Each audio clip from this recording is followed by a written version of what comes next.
Hi friends, this is Sarah from Crafting and Relaxing, and today I'm sharing an art journal page with you. I hadn't done one in quite a while.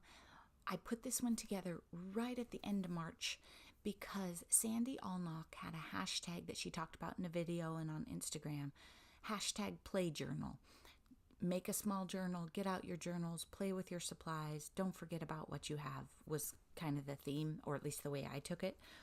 And I realized I hadn't done an art journal page in a while. So I got out my Distress Oxide ink in pistachio and put some of that on the page. I'm still learning how I like those. I think maybe I like the pads better, but I just haven't really figured out what to do with it maybe. Then I grabbed the Heidi Swapp, the Color Shine spray, I think it's called, in the green that is just so fun and springy, and I spilled it all over, so then I went with the plastic bag technique to apply it.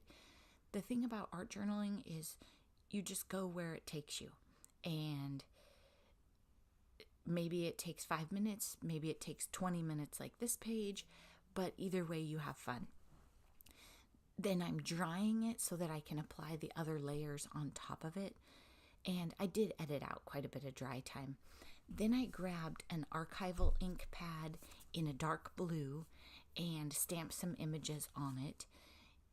Archival ink works even if the page is a little damp. I'm not always that patient, and it works out just fine. And I was just sort of going with the flow of this page and where it would take me.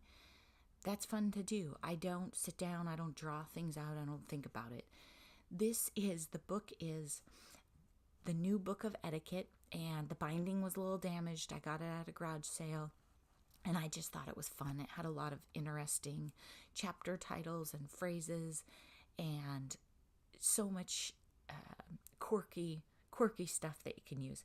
So I picked out two phrases. One said the social environment, and the other one said etiquette in a small town. And I happened to have this unfinished object of things we did today sitting around on my desk. It had been there since I made winter cards for work. So I put together this page based on the fact that we had gone out to breakfast with my dad and his friends, and that's the social environment. And etiquette in a small town is funny because you get up early and you go to breakfast with multi-generations, and Bloody Marys are a pretty big part of it. I'm not really a Bloody Mary fan. I'm more of a black coffee in the morning kind of girl, but whatever. So I just think it's fun to be inspired by your day or your activities and let those show in your art journal pages. Here I'm playing with scribble sticks. That's another example of I forget I have them, and they're a lot of fun. So I got the end wet, used it on my paintbrush. I did splatter a bit, but not very much. You really can't see it. I forget about my scribble sticks, but then when I took Dana Wakely's class, I remembered. It's just one of those things where if you get too many supplies, you forget about them, and you really need to get re-inspired and look around in your own craft room like a store. I'm using my art glitter glue on this page just because it was handy. It was a damp page, and I used fabric, so maybe I should have used some other glue, but it really stuck nicely. I didn't have any problems with it. Then I came in with my fudeball pen, F-U-D-E ball, in black, and put kind of a messy border around. Some of this stuff I'm doing because I see other people do it and I want to try it. You don't have to journal your page. You don't have to put little hashtag or hash marks all over. You don't have to border your text like I'm doing. I just have a tendency to call a project done. So sometimes I really want to think about, okay, what else have I seen people do? And I like giving my text a border to make it pop up, putting it on fabric or extra paper, or just gluing it down and then going around with it something dark.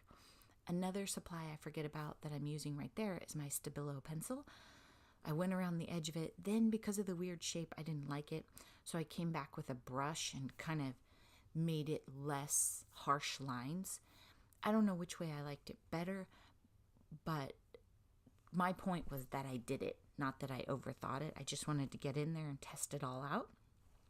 I hope you enjoyed this video and got some inspiration from it. The local crafting and relaxing group, well, some of it is getting together this weekend, and we might share videos from that. If you want to see video of what we're working on, it's going to be different for each person. Be sure and leave me a comment below. Thanks so much for watching. Bye-bye.